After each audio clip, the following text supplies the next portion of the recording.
Beaucoup de Français ne sont pas convaincus en fait par l'intérêt du masque.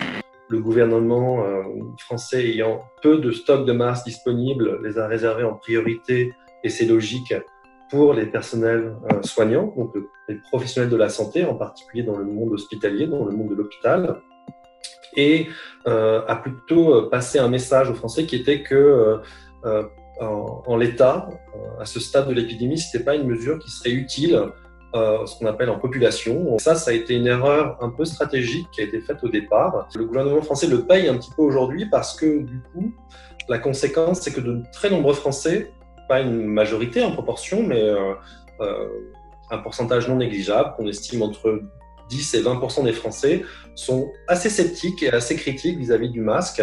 Depuis le départ, en tout cas en France, il y a eu une certaine confusion sur à la fois l'intérêt et l'utilité du masque. Et ce qui est assez intéressant, c'est qu'en fait, les Français pensaient en début d'épidémie contre le gouvernement qu'il était en fait utile et important de porter des masques et d'avoir des masques dans le cadre des interactions sociales. On a eu un usage qui s'est développé au fur et à mesure de l'épidémie.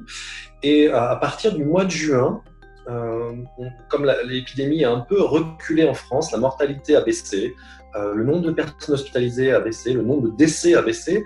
Il y a eu une moins grande mobilisation de la population française par rapport à l'ensemble des mesures barrières, comme le lavage des mains, l'utilisation de gel hydroalcoolique, ou aussi l'utilisation des masques. Une minorité, qu'on estime encore une fois entre 10 et 20%, qui ne voit pas l'intérêt et l'utilité du masque, en particulier en milieu ouvert.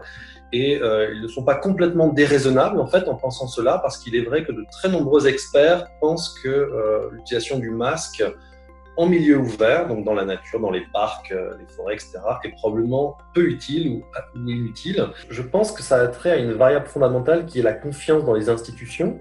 Il y a dans de très nombreux pays développés ou en développement des crises institutionnelles majeures ces dernières années, avec un rejet des élites traditionnelles, des élites politiques, économiques traditionnelles. Et en général, il y a une plus grande autonomie des individus par rapport aux règles, c'est-à-dire que les individus veulent décider par eux-mêmes en fonction des informations qu'ils ont, notamment via les réseaux sociaux numériques.